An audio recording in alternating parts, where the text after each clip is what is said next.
education in music, theater, dance, and the visual arts is one of the most creative ways we have to find the gold that is buried just beneath the surface. Children have an enthusiasm for a life, a spark of creativity, a vivid imagination that needs training that will prepare them to become confident young men and women. What's up, Kansas City? The quote that I have just read to you was given by Mr. Richard W. Riley, who's a former U.S. Secretary of Education. Today's show is all about arts education. We have with us Mr. Martin English, who is Executive Director of Kansas City Young Audiences. We'd like to welcome here today. Mr. English, first off, I'd like to start off by saying I'm a big advocate of arts education. I believe that arts education in schools not only give children exposure to curriculum, to studies, to different exposures that they wouldn't necessarily have if they weren't in arts education. Arts education encourages children to think critically.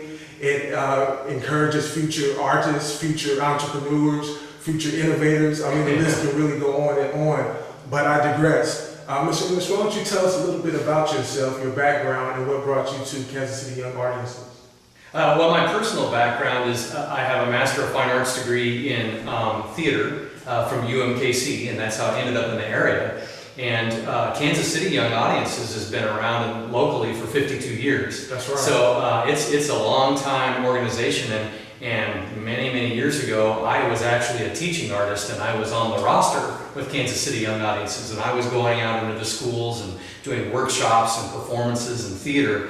And so when the executive director position came open, for me it was like something I had to jump at, because it was kind of coming full circle back to where I had started my arts education career. So that's how I got involved with Kansas City Young Audiences. I'm thinking, and I can't stop thinking of my theater arts, I want to say professor, but in high school level we just say teacher.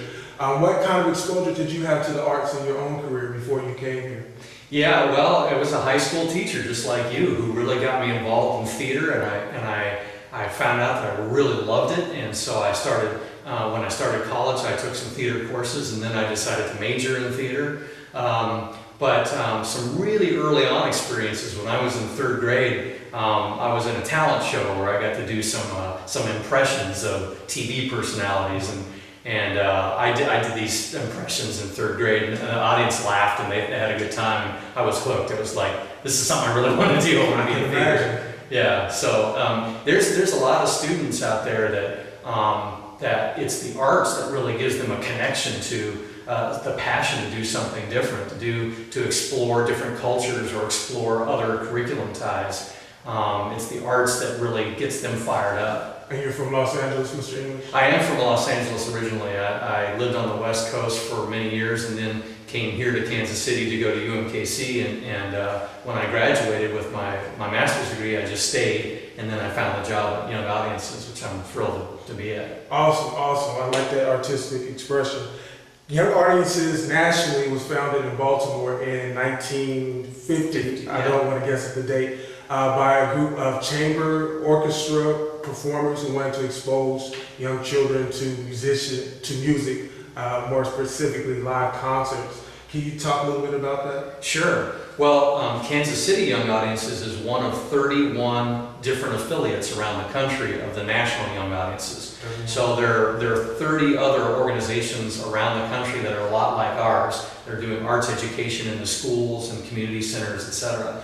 And Kansas City Young Audiences started here in 1961 in much the same way. There was a man named Norman Hollander who played, then it was called the old Kansas City Philharmonic, today it's called the Symphony, but he played there, and he realized that there were lots of students out there that didn't have a chance to come to see the Philharmonic play, so he wanted to get some of those quartets and quintets of musicians out into the schools. What was his name? Norman Hollander. Score one for Mr. Hollander. Yeah, Mr. Hollander. So he kind of got that started going out into the schools, and then it just grew from there. There were lots of wonderful local people, some of whom are still around, like Lenny and Jerry Berkowitz, who helped started it.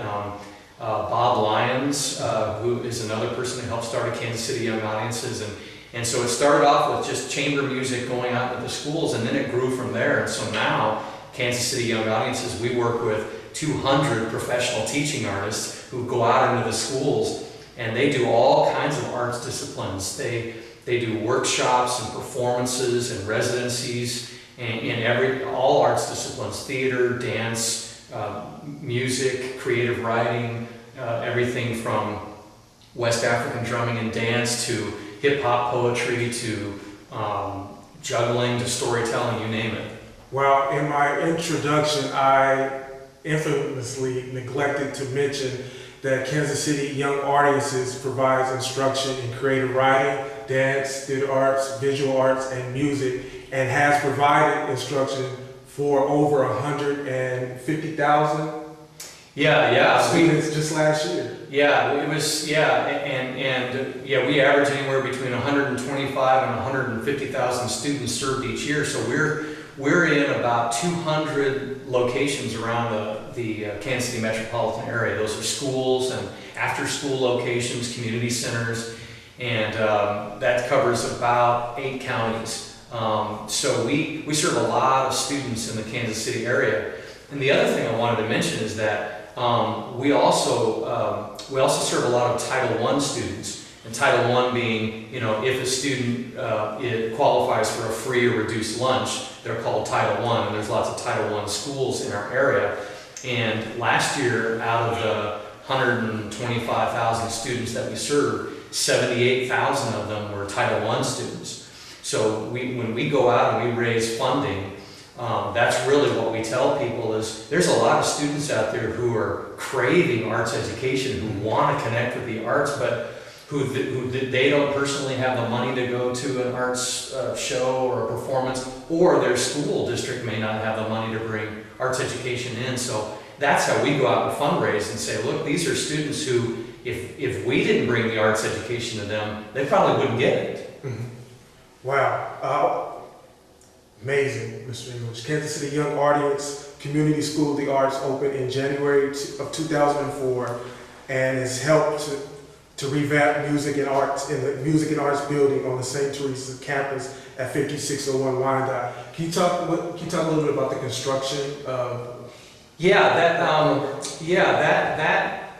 So we have the programs where we send all of that out into the schools. But as you mentioned, we started a community school of the arts at our location on the campus of St. Teresa's Academy. So if we're out in the school and a teaching artist is doing a workshop or something, and a student really gets fired up and says, man, I'd really like to learn about hip-hop dance or ballet or something, the community school of the arts is where they can come and study that art form.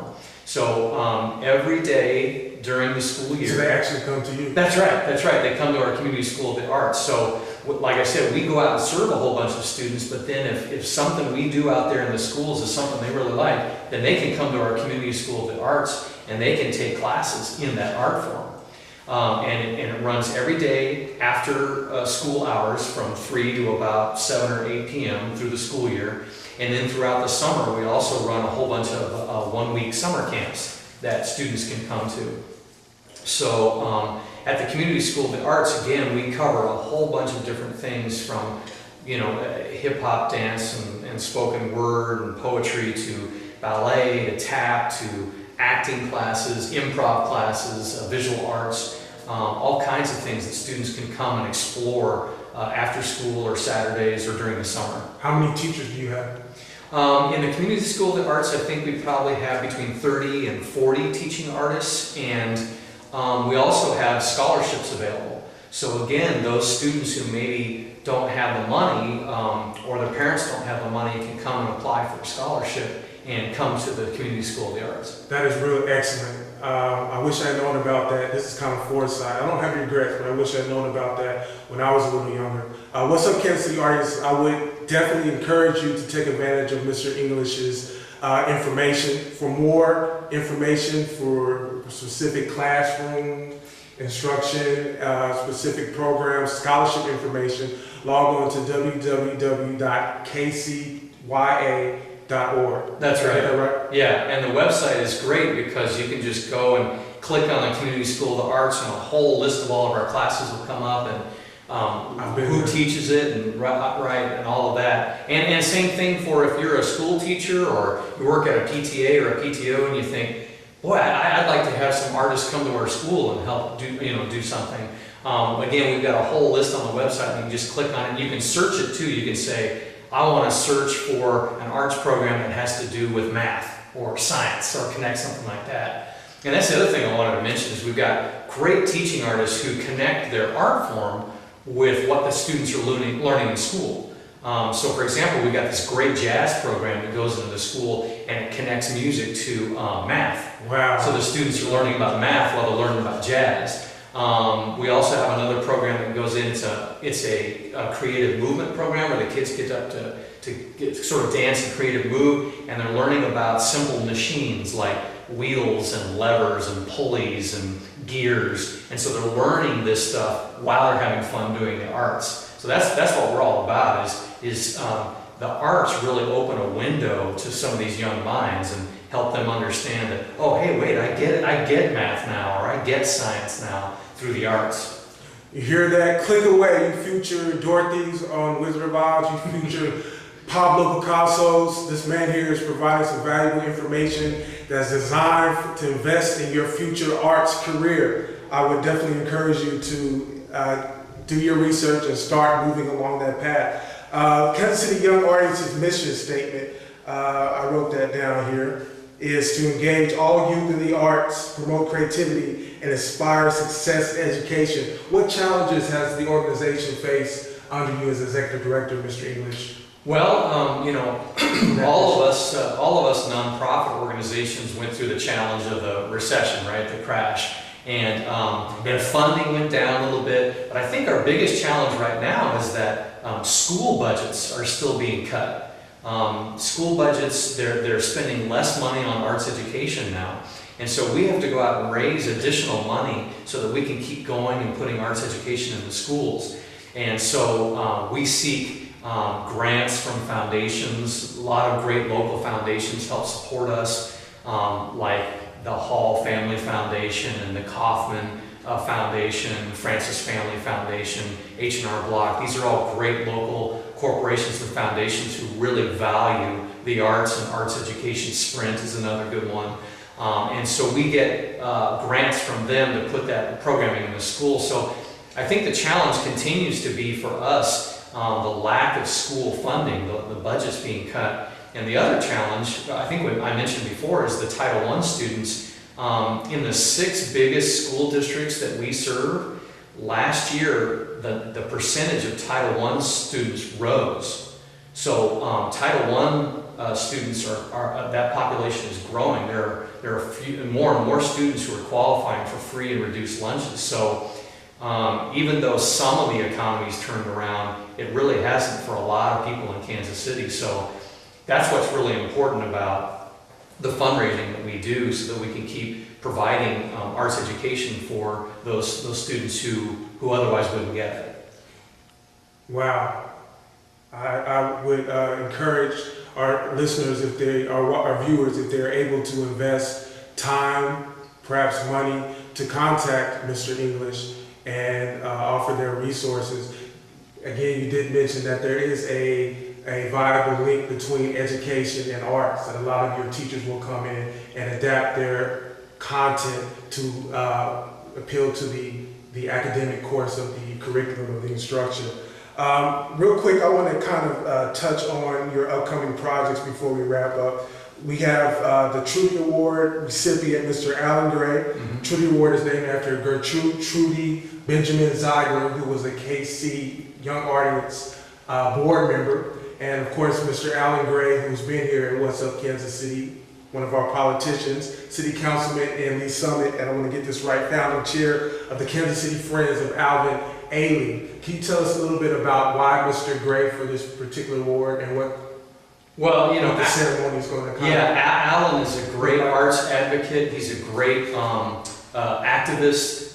He served on the Alvin Ailey board, as you mentioned, for 10 years. He's currently the chair of the Arts Council board. He serves on the board of the Kansas City Art Institute and the Kansas City Ballet. So he's just a fabulous volunteer and arts advocate, and he really strong supporter of arts education, and that's why we're giving him the award. And the award is tied to our big the Trudy Award is tied to our big Audra McDonald concert. Benefits arts and education. Yeah, concert. right. How's that coming along? That's great. Well, on November 16th at Kaufman Center in Hellsberg Hall, we're bringing in 5-time Tony Award winner Audra McDonald, who is she's gonna sing. The whole Kansas City Symphony is gonna play behind her. It's gonna be a fabulous concert. That sounds glorious. Yes, 5-time Tony Award winner. One of those Tonys was for Ruth Younger in Raisin in the Sun. Yep, and Porgy and Bess and Carousel. I think she's a fantastic performer. You'll definitely want to get tickets to see that. Love that repertoire.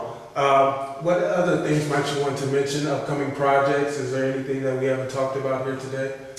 No, but you did mention earlier that, it's not always money that helps an organization like ours, it's time. And we're always looking for volunteers. So, if you want to volunteer for something and come out, your time is just as valuable as money often is. So, we appreciate any kind of help, volunteers, donations, of course, and if you're able to come to that benefit concert, you can just click on our website and find the number to call for tickets. It's going to be a great concert, and all the money that we raise from that concert goes to arts education and providing education for those students. Well, Mr. English, as we have said, we here at What's Up Kansas City are definitely advocates of arts education. So we do encourage our viewers to once again go onto the website www.kcya.org and look and see how they can become further involved with arts education here in Kansas City. I appreciate talking to you, Mr. English. Again, this is the largest nonprofit arts education here in the city, Kansas City Young Audiences. We do want to invite you to come back at a later time, perhaps talk about some more of your projects, talk about the work that you're doing in the community. I think it's positive. Keep it up. I'd love to do that. Thanks for having me on. What's up, Kansas City? I'm your host, Glenn Brian Frizzell, encouraging you to check out more video at www.whatsupkansascity.net. And remember, the sky is the limit. If you shoot for the moon, if you miss, at the very least, at least you'll land among the stars. Till next time, take care. CMG wants you to always remember, the victory we call success goes to the best prepared. When you invest in your community, you are really just investing in yourself. Thanks.